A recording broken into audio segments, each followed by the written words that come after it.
Today we want to release a little bit of interview footage that I filmed on a recent trip to Charlotte.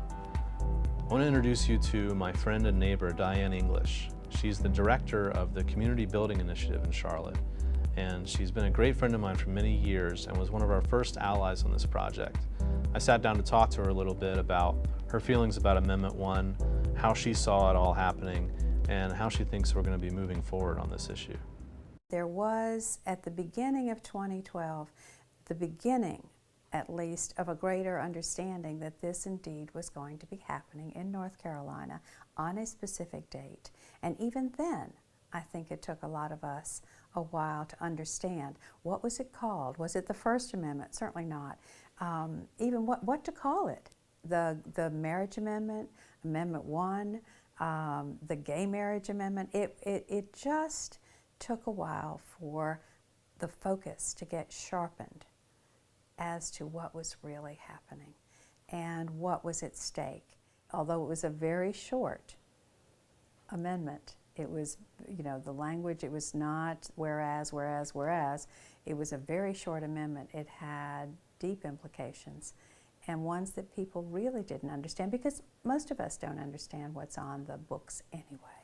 The challenge in any of the forums that we put together, or that I knew of, was in getting a balance of thoughtful people who would speak from their point of view and do it in a respectful and thoughtful and fact-based way. It was much easier to get people who would speak out against the amendment than it was to get people who would speak for the amendment. And yet there was a deep understanding that there were many people in this community who were for the amendment for a variety of reasons. There are people for whom this is a deeply held and very important religious belief, core value, and I will do my best to try to honor what they believe, even though that's not where I am as a person of faith. One of the troubling byproducts of the Amendment 1 vote is that we are somehow feeling that we are standing up for marriage. At the same time, we were listening to all of the salacious stuff with John Edwards and his trial. That was happening at the same time of the vote. I happen to think that that's a lot more damaging to the institution of marriage than a committed same-sex couple having the opportunity to get married.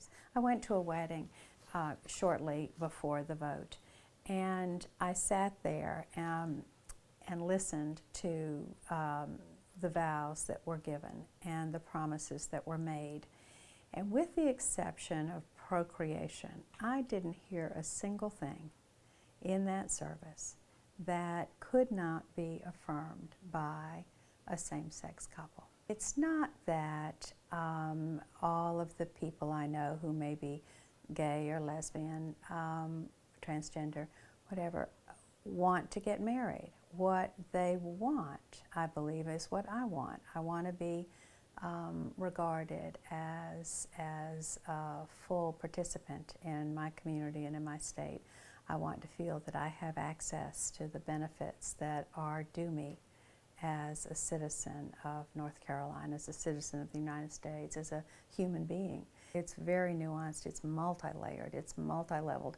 It's like anything else that abortion, the death penalty, so many of those things where, for me, I may come out and have an opinion, or I might vote a certain way, but it is so complex and it's not clean and clear.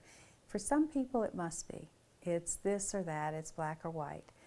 I don't live there, and it's very troubling. The conversation, thoughtful conversation, and not demonizing one another because we hold different opinions is absolutely essential. We refuse to do that at our own peril. It's hard work, but it's absolutely essential.